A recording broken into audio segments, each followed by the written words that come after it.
Hey, this is Anney. And Samantha. And welcome to Stuff I'll Never Told You, a production of iHeartRadio.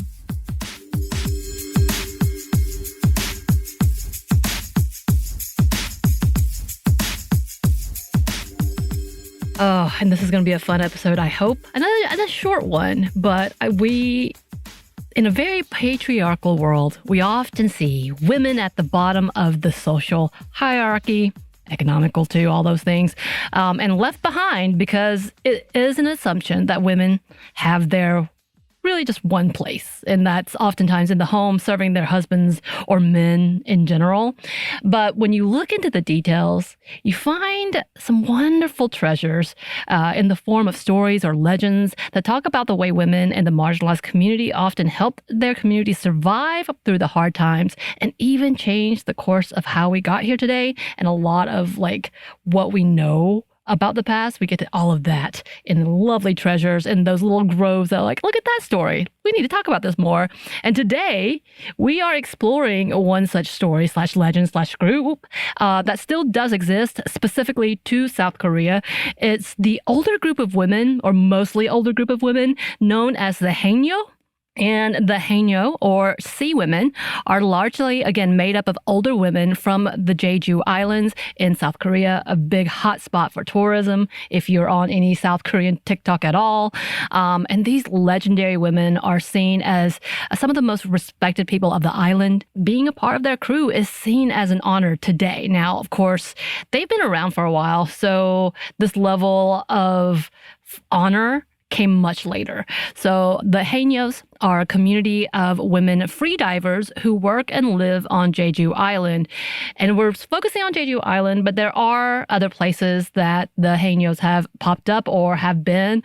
They just, I guess, haven't really talked about it, and they weren't originated from there. So we will talk about them a little bit later, but for the most part, that's where they're located. So here's some information from KyotoJournal.org. They dive as deep as 10 meters below the surface without the help of air tanks or modern diving equipment, with little insulation from the cold South China Sea. And then a little more information from a recent Vogue article about the Haenyeos, and recent meaning January 2024. The Haenyeo, who are part of South Korea's UNESCO Cultural Heritage Protection status, have been practicing muljul, the Korean word that refers to their diving activities, since at least the 6th century AD, according to records. Muljul requires an intimate knowledge of the ocean and its physics, as well as superior physical fitness. Divers would often stay underwater for up to 3 minutes without the help of any modern diving equipment, a feat that tests their lung capacity and ability to feel and withstand water pressure, as well as estimate ocean depths. Yes, and it is within these ocean depths that they are able to collect different foods and supplements for their community and for their livelihoods. Here's some more information from Haenyeo Travel Journal. Haenyeo, or sea women, have for centuries been the primary divers in Korean culture. During the 1600s, as men were increasingly drawn away to war and conquest, women were left behind to provide for their families and communities. Eventually, they became known as Korea's first working moms. The reversal of traditional gender roles made Haenyeo an outlier in the country's traditionally patriarchal society, and diving became exclusively female. The work these women do, I had read, is perilous. Most of them over the age of 60, they submerge themselves into oftentimes freezing conditions for 6 hours a day, holding their breath for minutes at a time to pluck abalone, clam, seaweed, sea cucumber, sea urchin, and squid from the bottom of the strait. As the article states, the Haenyeos are first mentioned in the 1600s, when many speculate that men were originally doing the diving as well, and they were called into the army or had died, which left only women to do the diving. It seemed that the ruler at the time demanded a lot from the people, including a tribute of delicious seafood, such as abalone. There is speculation that they also imposed a tax on men for their earnings. Here's a bit from Oceanographic magazine. Quote, "The Haenyeo, or women of the sea, are an icon of South Korea, a unique culture found on the island of Jeju. The women have been in charge of diving for seafood to provide for their families since the 17th century, when many of the men were either conscripted to the army or had lost their lives at sea while fishing. Additionally, the Korean ruler at that time had imposed heavy taxes on the earnings of men, but exempted the labor of women. The women folk of the island had no choice but to become the main breadwinners of their families. This evolved into a system where only girls were trained to perform the dangerous free-diving work of the Haenyeo to harvest items such as abalone, conch, seaweed, sea urchin, and octopus from the ocean floor. So for many, this new occupation was an empowering road. And here's a quote from sidetrack.com.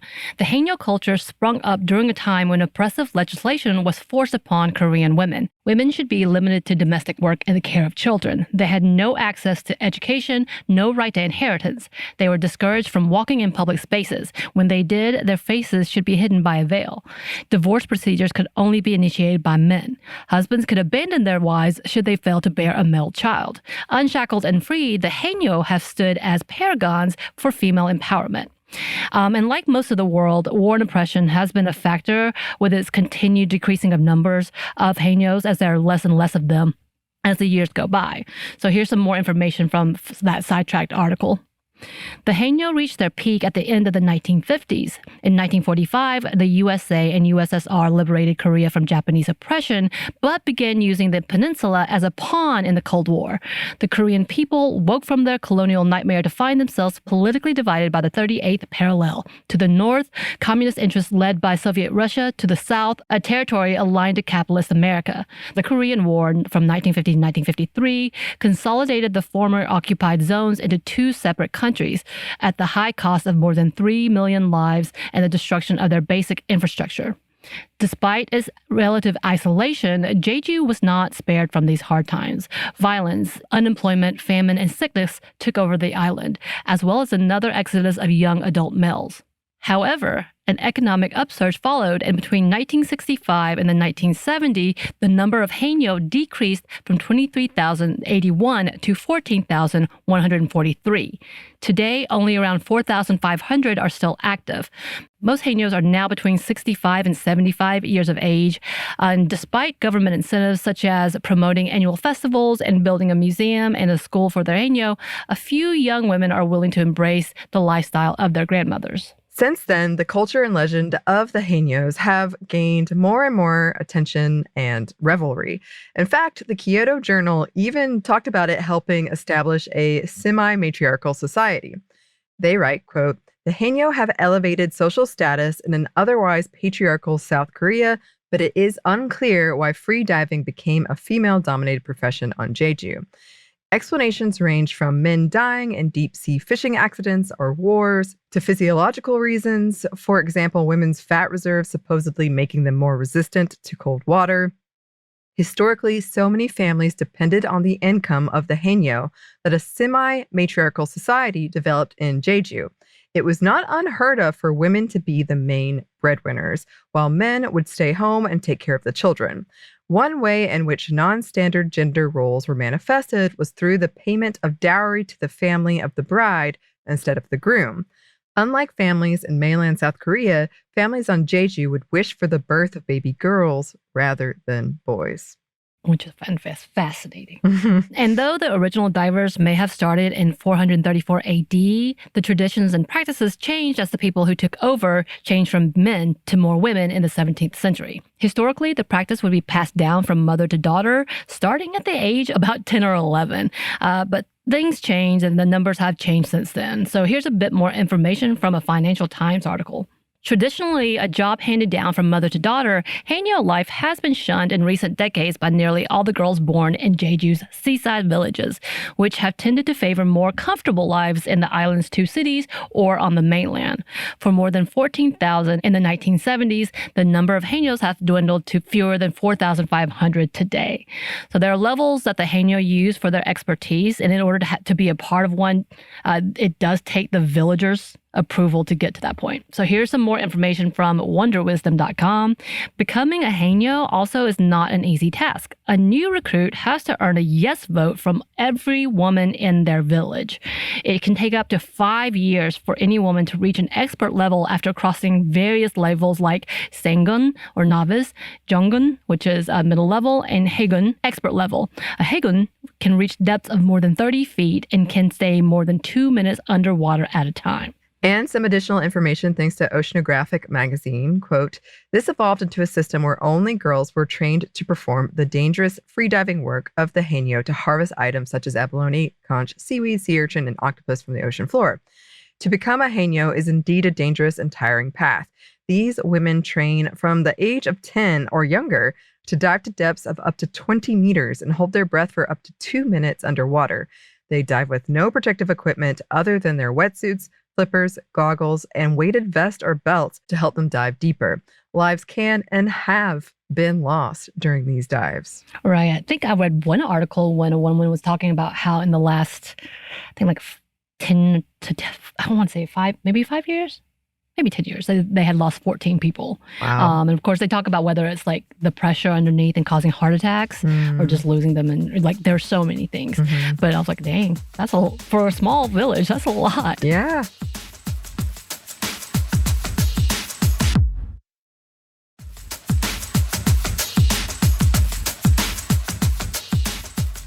So, of course, with all the traditions and dangers, they do all of this with love and respect for their environment. We were researching these amazing group of women. Most of them talked about what they do with a lot of respect for their land and their area. And they talk about the need of sustainability and safeguarding the ecosystem.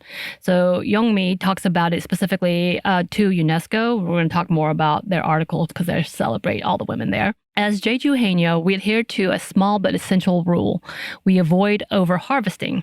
We respect seasonal and size restrictions for marine products. For instance, during the abalone season, we only gather those that are at least 7 centimeters in size. Similarly, when catching conch, they must be over 7 centimeters long. If we cannot assess their size underwater, we check after surfacing and return undersized specimens to the sea, allowing them to grow naturally. This approach ensures that we harvest marine products in a sustainable manner as they continue to thrive and contribute to the ecosystem. And beyond just being conscientious of their harvesting, they actually collect garbage in order to restore the water. Here's a quote from goodyworld.com. As part of their civic responsibility, younger Haenyeo regularly dive into the sea to extract garbage, plastics, fishing nets, bottles, cans, oyster traps, styrofoam, and other human litter. Tourism, overdevelopment, a naval base, and plans for a second airport also threaten their survival. In pre-COVID years, Seoul Jeju consistently ranked as the world's busiest air route, with an average of nearly 200 flights per day. Unfazed by the attention of tourists and the media for their prowess, Haenyeo view themselves simply as ordinary workers. Their propitious legacy is best summed up by oceanographer Sylvia A. Earle. Quote, if we fail to take care of the ocean, nothing else matters. No ocean, no us. We need to protect the ocean the same way we protect the land. The ocean is the galaxy of life. Right. And just so y'all know, there's a lot of research, legitimate research papers based on what the Haenyeos have done and helping the ecosystem and helping to protect the ecosystem, as well as the way that they breed. They have actually gone out of their way to see like what makes them so different and how they're able to handle the temperatures as well as going underwater and surviving without equipment like oxygen. And speaking of, just to add to the hardcoreness to it, if you are using scuba gear or oxygen, that's cheating. That's what they told one reporter when they were like, why don't you do these new equipments? And they're like, oh no, that's cheating. Why would we do that? And this, again, are 65 to 85-year-old women. And it wasn't until the 70s that they decided not to use sojonggi or muljoksam, or essentially cotton swimsuits. And from what I gather, it's like long, robe-ish type of outfits. And they started actually wearing wetsuits to protect themselves. And with that, I think we already mentioned, but they would have diving masks. Sometimes they would wear fins. They would wear gloves, chest weights, and often the ones that like, oh, that could cause cancer, that type of metal. You sure you want to use that? And they're like, yeah, it's fine. Literally just like, eh. And then a weeding hoe and a net attached to a flotation device. And I have a feeling that some of my K-drama people have seen this. Welcome to Samaldari, I think, is one that is specifically talking about Jeju Island and the Haenyeos and some like tragedy of that. And then Our Blues has them too, and they were mean. They are a clique, apparently. But they do it because they have to keep each other safe. They don't trust each other, then they can't do it right. So all these things. But if you want to talk about dramatized versions, there's plenty out there. And there's a lot of actually recent documentaries too. So if y'all want to a little more in-depth, we'll look at that. And with that, not just with the K-dramas, we do want to talk about some of the legends and individual stories that were told. And also some of the funniest things. If you want to go look this up and just look up the Haenyeos or the Korean sea women, you'll see all these amazing pictures because photographers are so interested about this culture. They want to preserve it. They're to that point, they understand this is a big deal. But like these women are like, oh my God, stop asking for my picture. I just want to go home. I just want to count my food. Like it is amazing. Like it's the harmonies, the grandmas that I'm like, yeah, that's about right. Like this is amazing. But the pictures are beautiful and so interesting to just look at. So you should definitely take a look. But with that, yes, we do want to talk about some of the stories. There are a few that were featured for the UNESCO articles. And one of them was, again, we've already mentioned her, Youngmi Jung. She's a 55-year veteran. So not 55 years old. She's been in the Haenyeo community for 55 years. And she talks about it. Life as a Haenyeo has its share of challenges, especially for women. I've faced my own difficulties. In my case, economic hardships forced me to dive not only in local waters, but also in places like Japan. I've dedicated 55 years to this profession, working tirelessly to earn a living. It's incredibly gratifying to see our recognition and appreciation on a global scale now that the culture of Jeju Haenyeo is inscribed as a UNESCO heritage element. I firmly believe that being a Haenyeo is one of the best professions for women, even without formal education. Personally, I didn't have much formal education, but I take pride in what I've learned as a Haenyeo. I have a daughter and a daughter-in-law, and my goal is to pass down this tradition to them to make them Haenyeos as well. I'm committed to ensuring that this invaluable heritage continues to thrive and be transmitted to future generations. And she even talks about her own tactics in diving and says, quote, "There are no special techniques. My approach is quite simple. I hold my breath as long as I can. However, I emphasize to fellow divers not to push themselves too hard, as overexertion can be life-threatening. The fundamental lesson I have been taught is to do what we can within our limits, ensuring safety above all else." The UNESCO article also talked about Kim Hyung-im and her story as a Haenyeo. Quote, "I decided to become a Haenyeo because my mother was also a Haenyeo. After my divorce, I found myself raising 2 children on my own. Juggling work and taking care of my kids made it challenging to provide them with the care they needed, especially when they were sick. So I half jokingly, half seriously asked my mother if I could join her in diving. She mentioned that being a Haenyeo would offer a more conducive environment for raising children, so I decided to give it a try. Of course, working as a Haenyeo is physically demanding in the sea, but it gives me the flexibility to prioritize my children's well-being when necessary. That's why I ultimately chose to pursue a career as a Haenyeo." And she continues, specifically addressing the typical question of holding her breath underwater. Quote, "The question of how long we can hold our breath underwater is one I frequently encounter, no matter where I go. While being a Haenyeo demands extended periods of breath holding, it's more akin to a marathon. Our work as divers often requires us to spend over 4 hours in the sea. When needed, we can hold our breath for more than 2 minutes, but we must be cautious not to overextend ourselves. If we hold our breath for too long, we risk losing our rhythm, which can impede our ability to continue working underwater. Typically, our breath holding time is around 35 seconds or so. Going beyond that duration can have adverse effects on our bodies and our work, so we aim to keep it within that range." And with all of that, she talks about her daily routines. Quote, "My daily routine as a Jeju Haenyeo involves a combination of diving work and engaging in cultural and environmental activities. After completing my diving task, I dedicate time to practicing Haenyeo folk songs, a cultural tradition deeply rooted in my village. On days when I don't go diving, I participate in ocean cleanup practices aimed at removing debris from the sea and the coastline. In addition to being a Haenyeo, I approach this cleanup work with the mindset of preserving and cleaning up our marine environment. My village is unique because we place importance on both our cultural heritage, such as folk songs, and environmental conservation. This blend of traditions and responsibilities keeps me quite busy in my life as a Haenyeo. Yeah, and we're going to talk about those songs in a minute. But before that, nothing will slow them down, not even giving birth. So here's one story from a 65-year-old veteran Haenyeo from huckmag.org. A lot of women continued diving despite health challenges or during pregnancy, as did several of the women in Baksun's living room, which is a person who hosts all the Haenyeos. Kim Sunja, 65-year-old, even gave birth while she was at sea.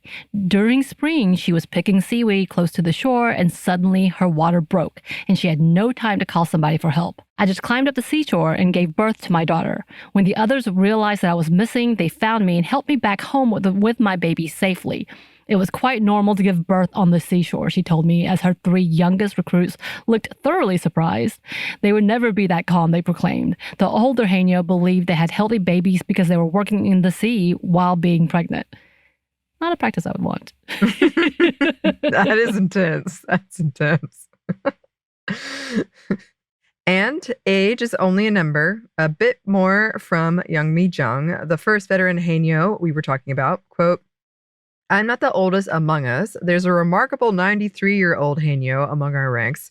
To her and others, I'd like to say, please take good care of yourselves and consider stepping back from diving. We have many talented young Haenyeo emerging, and your contributions have been invaluable. While I'm among the senior members, there are others who have more years of experience. Right. There were so many stories right after that being like they were talking to a 73-year-old woman, and there was she's like, oh, my sister, my older sister, she's still a Haenyeo. Like they're all talking about the fact that they continue going well beyond. I think there was one that was like 100. Ooh, wow. I'm not sure that was a record or if she still is a part of it. Like there's so many conversations about the fact that they didn't start till much later, or they still continued and they don't exist anymore. So those are the average ages, especially when they started when they were 10. But of course, this would be around the prime time of women being a part of this community. The camaraderie within the Haenyeo community is inspiring and is something they pass down to the younger generation of Haenyeos. Here's another quote from the UNESCO article. The Haenyeo community operates as a close-knit group. Skilled divers may catch 10 kilograms of seafood, while less experienced divers might not even reach 1 kilogram. However, everything is gathered together and shared equally, whether someone had a bountiful catch or a modest one. While younger divers may be honing their underwater skills, they actively contribute when out of the water. This equal sharing of earnings is a well-organized system that attracts new recruits. The younger generations appreciate being treated equally and sharing earnings uniformly, while experienced Haenyeo value the enthusiasm and respect of their younger counterparts. This mutual appreciation strengthens our sense of community and reinforces the importance of preserving the culture of Jeju Haenyeo as an enduring tradition that should never be lost, but passed on to future generations. And as a part of a lot of their history and tradition, singing and songs are a part of that culture. Here's some information from atlasobscura.com. Choa Hui-kyung, who has written extensively about Haenyeo for decades, says that writing the biography of An Do-in, the first guardian of Haenyeo songs, was one of the most memorable experiences of her career. The first time I heard her sing, I remember sobs in her voice, and before I knew it, I was crying too, she says. Haenyeo songs served as practical purposes. Starting in the mid-19th century, Haenyeo rowed their boats to work far from Jeju Island to distant locales such as Busan, Gangwon Province, and even Japan. To pass the time as they rowed, the women sang simple melodies in 6/8 time to the rhythm of the sea waves.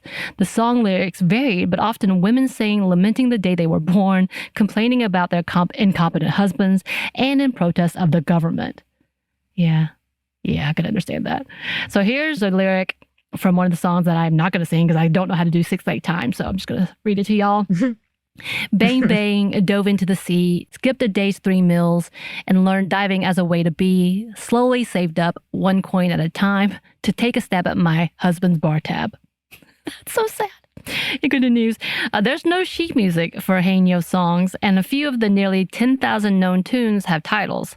Sometimes the songs are called Iodo Sana because these two words appear often within the lyrics of Haenyeo music, but no one is really sure what the term means.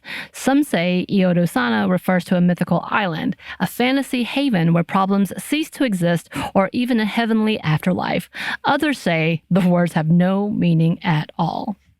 And the article goes on. The songs are poems filled with irony and tragedy, but a closer look reveals that they are a testament to these women's will to survive. And these songs are still sung today, and apparently some have tried to remix some of the originals, causing some debate. But one thing is for sure, the legacy of these songs remains an important part of the Haenyeo culture.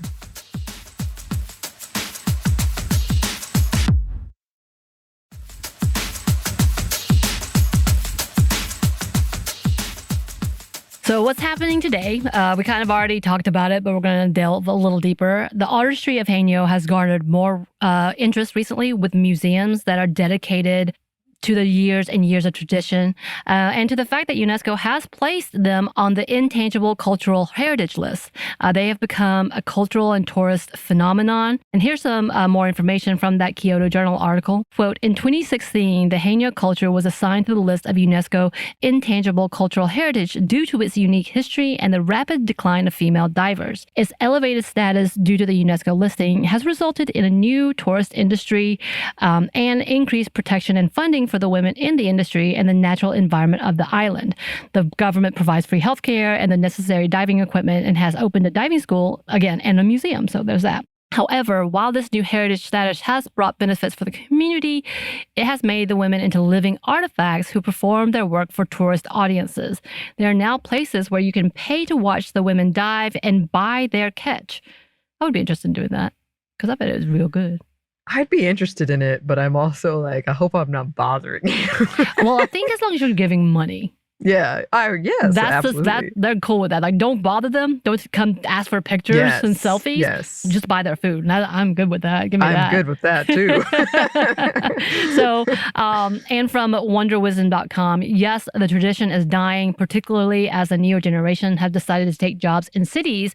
But the Haenyeo is still one of the most honored and respected women on the island. The strong work ethic and the decisive role they have played in society have given them international acclaim. In addition to the Haenyeo becoming inscribed on the UNESCO list of Korea's intangible cultural heritage in 2016, there's even the Haenyeo Museum in Jeju today, and tourists visit this picturesque island just to see them in action. As one Haenyeo, Moon Bokoi, says, wherever I go, I tell people that I'm Haenyeo proudly. There are still those who are both looking to be a part of the tradition as well as teach the traditions. From gloriasport.com, quote, in recent years, a small number of young women have left their lives on the Korean mainland to become Haenyeo, parting with their stressful city careers in order to reconnect with nature. The Haenyeo we spoke with stressed the importance of national policy in preserving traditions, but insisted the responsibility lies with the senior divers to support and educate an emerging generation of divers and teach the wisdom of the waters. In many ways, Haenyeo are agents of change, an invaluable source of wisdom. Their lives depend on an intricate understanding of the ecosystem in which they play a part, owing to their profound respect for the environment. In spite of dwindling numbers of divers, the Haenyeo represent an alternative vision for the future. Their century-long tradition is teaching a more considered approach to fishing that might be the antidote to our broken, pillaged ecosystem. In the wake of unprecedented global environmental activism emerging from the bottom up, the tradition of Haenyeo is far from disappearing. It's evolving and taking different forms on an international scale. And yeah, exactly like this. The practice has spread beyond just Jeju. There are newer groups to join the legendary crew, such as located on Jeju Island, still in South Korea. But as the popularity has grown, there have become schools that are available to train future Haenyeos, one in Jeju and one in Kojo. So here's a quote from hookmag.org. The 69-year-old who was being interviewed for this article, admitted that when she first started to recruit new divers, she was skeptical. Hunting in the deep is a tough and dangerous job with no room for error. The fishing nets move back and forth and can trap you quickly if you don't pay attention, she said, confessing that she has sworn to keep the 3 recruits on her boat safe. Originally from Jeju, Lee moved to Koje as a child, and at that time, daughters were supposed to work. They had no choice but to do this, she explained. It was hard to even go back inside. My mother kept saying, no, go out, go back in the water. And this is kind of her beginning, her time with the Haenyeos, obviously, as well as wanting to teach others and then spreading that. So they talked about what that process was for that island and how similar it is to Jeju, but why it's important to keep going and keep teaching. So she had a lot of wisdom for these young recruits. And yeah, there was one who, I think she was 34, talking about she just really fell in love with the idea of going away from the city and doing something close to nature. Again, I wonder, I'm thinking that might have been me had I been in South Korea. I'd be like, I'm done with this. Because I was born in Seoul, like near Seoul. So I wasn't near the islands, but damn. I don't know though. I don't like the creatures under sea. They freak me out. So maybe not. Yes, agreed. And I will also add on to that, just to reiterate, like this is so difficult physically to do what they're doing, but also over on my other podcast, Savor, we did an episode on sea urchins. They're difficult to just get. Right. Like that is hard to do. It takes a lot of skill. And I really love that they're so cognizant of the water and wanting to protect it and doing it, like protecting the culture, protecting the water, protecting traditions, but it's difficult. Right. It is so hard. So I think it needs to be like a lot of the times they get on a boat, go out far out into the ocean, far enough out, and then they jump in. Like they are true free divers. We're not saying they're just walking in. Right. And snorkeling. That's not what they're doing. And they do try to keep together as a crew so they can watch each other just in case they are in distress, because they don't have anything but that floating device. Like that to me is like, what? And it's all like decorated from what I've seen. Again, this is K-dramas. To show who is who. I think this is how they keep up with each other. And so it's part of what they do. But like, it's not what you think of just like, they just walk out into the sea and then they pick up. No, like that one woman who was heavily pregnant, still needing to do work and gather things. Sure, she might have been closer to the shore, but most of the time they're in boats and they all go out and then they dive in to go and retrieve whatever they can. And like, areas, I think abalone are harder to get because of the way they're like a little off from the main areas that they stay in. So it's a whole thing from what I've gathered. And it is very dangerous. And the fact that these are elders who are doing this is so amazing to even talk about. But again, if you have time to watch any of these documentaries, read any of these articles, you really should. Apparently sea urchins have hats. Annie told That's me my favorite. times. My favorite fact from our Savor episode on sea urchins is that they wear little hats. And people, usually it's like a shell or seaweed, and it's to protect from the sun. But during the pandemic, we were all depressed. And so people started printing out like 3D like Viking hats or witches hats. And the sea urchins will put them on. Yeah. And sometimes they will direct the hat if it's not good enough. Yes. And that makes me love them even more. Yes. Well, I was also saying that I had seen a video of an octopus being gifted a hat, and like because they had like trash, and a diver was trying to bargain with this octopus and got rejected like 3 or 4 times to finally the perfect shell, and he was willing to give up the other hat to take that one. Like it was a whole thing. Sea creatures are amazing and scary to me. Agreed. But I cannot recommend enough. Look up sea urchins wearing hats if you need a boost. And Haenyos. Go look at and them Haenyos also. Yeah, both of them. Well, listeners, if you have any thoughts about this, please let us know. We would love to hear from you. You can email us at stephanieandmomstuff@iheartmedia.com. You can find us on Twitter at momstuffpodcast or on Instagram and TikTok at Stuff I Never Told You. We're also on YouTube. We have a TeePublic store, and we have a book you can get wherever you get your books. Thanks as always to our super producer Christina, our executive producer Maya, and our contributor Joey. Thank you. And thanks to you for listening. Stuff I Never Told You is a production of iHeartRadio. For more podcasts from iHeartRadio, you can check out the iHeartRadio app, Apple Podcasts, wherever you listen to your favorite shows.